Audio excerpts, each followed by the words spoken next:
Assalamualaikum warahmatullahi wabarakatuh. Nama saya Dia Ika Anjar Saputri.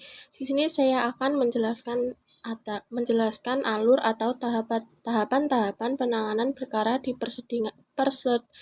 persidangan PT-UN. Proses berperkara di pengadilan PT-UN pada intinya melalui beberapa tahap. Yang pertama yaitu pemeriksaan pendahuluan. Di pemeriksaan pendahuluan ada 3 tahap, yaitu pemeriksaan administrasi di kepaniteraan, yang kedua domisili prosedur oleh Ketua PT-UN dalam pasal 62 Undang-Undang Nomor 5 Tahun 1986, dan yang ketiga yaitu pemeriksaan persiapan pada pasal 63 Undang-Undang Nomor 5 Tahun 1986. Dan yang kedua yaitu membacakan gugatan pada pasal 74 ayat 1 Undang-Undang Nomor 5 Tahun 1986. Pemeriksaan sengketa dimulai dengan membacakan isi gugatan dan surat yang memuat jawabannya oleh hakim ketua sidang. Dan jika tidak ada surat jawaban, maka pihak yang tergugat diberi kesempatan untuk mengajukan jawabannya. Selanjutnya yaitu pembacaan jawaban pada pasal 74 ayat 1 Undang-Undang Nomor 5 Tahun 1986. Pemeriksaan sengketa dimulai dengan membacakan isi gugatan dan surat yang memuat jawabannya oleh hakim ketua sidang, dan jika tidak ada surat jawaban, maka pihak yang tergugat diberi kesempatan untuk mengajukan jawabannya. Selanjutnya yaitu replik. Pada pasal 75 ayat 1 Undang-Undang Nomor 5 Tahun 1986. Penggugat dapat mengubah alasan yang mendasari gugatan hanya sampai dengan replik, asal disertai dengan alasan yang cukup serta tidak merugikan kepentingan tergugat, dan hal tersebut harus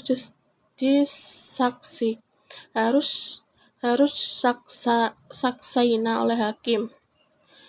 Selanjutnya yaitu duplik. Pasal 75 ayat 2 Undang-Undang Nomor 5 Tahun 1986. Tergugat dapat mengubah alasan yang mendasari jawaban yang hanya sampai dengan duplik, asal disertai dengan alasan yang cukup serta tidak merugikan kepentingan penggugat, dan hal tersebut harus dipertimbangkan dengan seksama oleh hakim. Selanjutnya yaitu pembuktian pada pasal 100 Undang-Undang Nomor 5 Tahun 1986, yang dapat dijadikan alat bukti dalam persidangan adalah sebagai berikut. Yang pertama yaitu surat atau tulisan, yang kedua keterangan ahli, yang ketiga yaitu keterangan saksi, 4 pengakuan para pihak, dan yang kelima pengetahuan hakim. Selanjutnya yaitu kesimpulan. Pada pasal 97 ayat 1 Undang-Undang Nomor 5 Tahun 1986.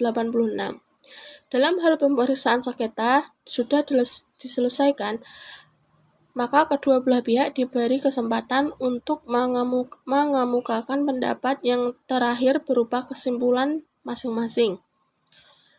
Selanjutnya yaitu putusan. Pada pasal 108 Undang-Undang Nomor 5 Tahun 1986. Pembacaan putusan pada pasal 108 Undang-Undang Nomor 5 Tahun 1986.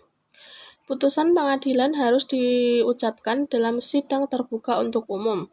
Apabila salah satu pihak atau kedua belah pihak tidak hadir, dalam waktu putusan pengadilan diucapkan, maka atas perintah hakim, ketua sidang salinan putusan itu disampaikan dengan surat tercatat kepada yang bersangkutan.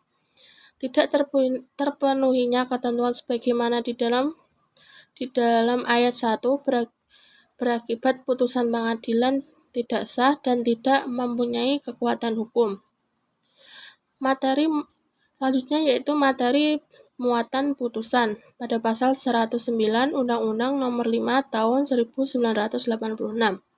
Kepala putusan yang berbunyi, demi keadilan berdasarkan ketuhanan Yang Maha Esa. Nama, jabatan, kewarganegaraan, tempat kediaman, atau tempat kedudukan para pihak yang bersengketa. Ringkasan gugatan dan jawaban tergugat yang jelas, pertimbangan dan penilaian setiap bukti yang diajukan dan hal yang terjadi dalam persidangan selama sengketa itu diperiksa. Alasan hukum yang menjadi dasar putusan, amar putusan tentang sengketa dan biaya perkara, hari, tanggal putusan, nama hakim yang memutus, nama panitera, serta keterangan tentang hadir atau tidak hadirnya para pihak. Dan yang terakhir yaitu amar putusan. Pada pasal 97 ayat 7 Undang-Undang Nomor 5 Tahun 1986 ada 4, yaitu gugatan ditolak, gugatan dikabulkan, gugatan tidak diterima, dan gugatan gugur. Demikian penjelasan dari saya, kurang lebihnya mohon maaf. Wassalamualaikum warahmatullahi wabarakatuh.